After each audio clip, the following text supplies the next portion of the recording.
Hi everyone, this is composer Sonny Knable, and I'm very excited to share with you that I am set to premiere a new work on a recital of mine at Carnegie Hall. That's Weill Hall at Carnegie Hall, May 31st, 2022.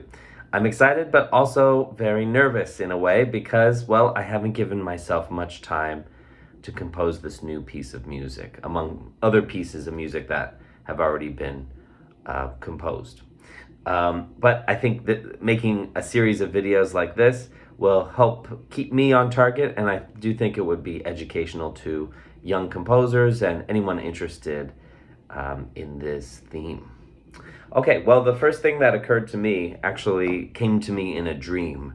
Not all things that come in a dream are good ideas, but I remember thinking of the word tenacity. I woke up with the word repeating in my mind, and I wasn't sure what to do with it. I like the fact that city is part of the word tenacity. It comes from the word tenir, to hold, or to hold on to something. And I like that idea of holding on to something in our city. So of course, that set my composer imagination in gear and got me thinking about how I might try to represent that feeling of tenacity coming out of this COVID-19 period. Also, for me, this recital represents a kind of, well, it's you have to have tenacity because we went through this 2 years of not doing all that much, and this recital for me represents a kind of coming back to life and making things happen, which I think we're all going through right now, and sometimes with varying degrees of stress and getting used to this new society of ours. But in any case, we are moving forward.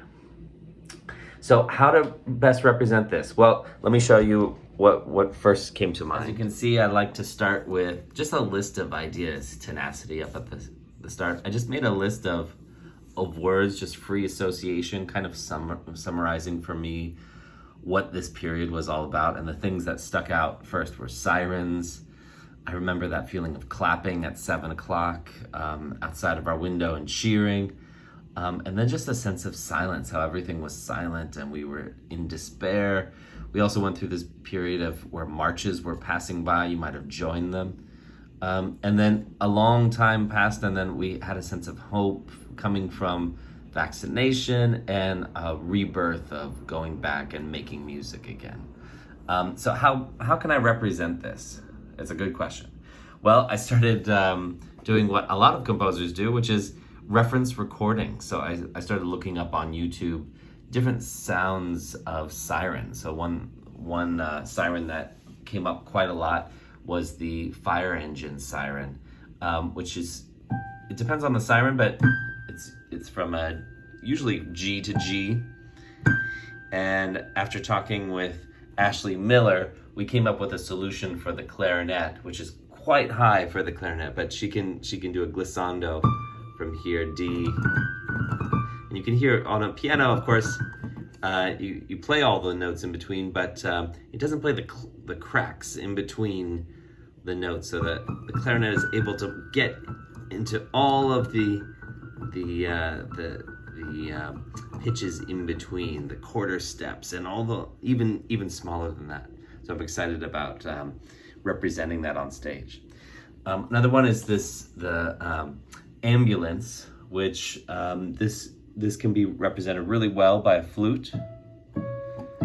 And again, on a piano, you're really fixed with these notes. You can't push them, you can't pull them up or down. But on a flute, you could go sharp a little bit. It's the notes, again, in between the cracks. And the idea is when these two notes, the E and the C sharp, you'll start hearing these now when you listen outside your window in New York City anyway. You'll start hearing those two notes. Well, when the ambulance passes, you'll hear the Doppler effect, and you'll hear that pitch decrease.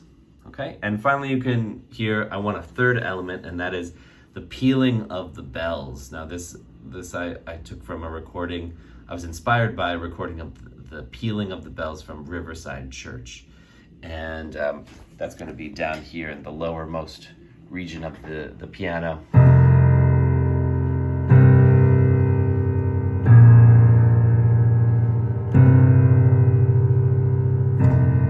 Okay, and against this I'm setting a kind of descending line, which is a kind of, it's not a sound effect necessarily, but I like the sense of it's descending. It has a lot of gravitas, but it also sounds like a sort of an expression of tenacity, that it keeps going and going and going.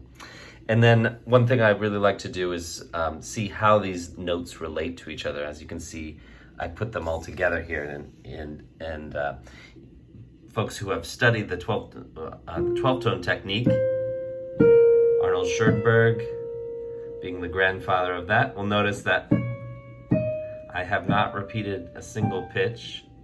So from here to here, these notes are part of, it's a collection of all the pitches we've heard so far.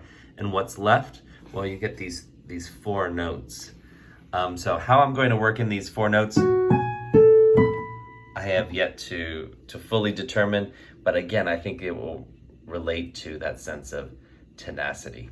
And when you put those 12 notes together, I think it will be, could be for an exciting ending. So we'll see how the piece pans out. If you listen carefully, you can hear the sirens outside my window. It happens just about 10 times an hour, it seems like, in New York City. And again, that's part of the inspiration of the beginning of this piece. Anyway, we'll see how it pans out. I'll see you over at video number 2, hopefully in 1 week. We'll see how this goes. You and me both. Okay, see you there.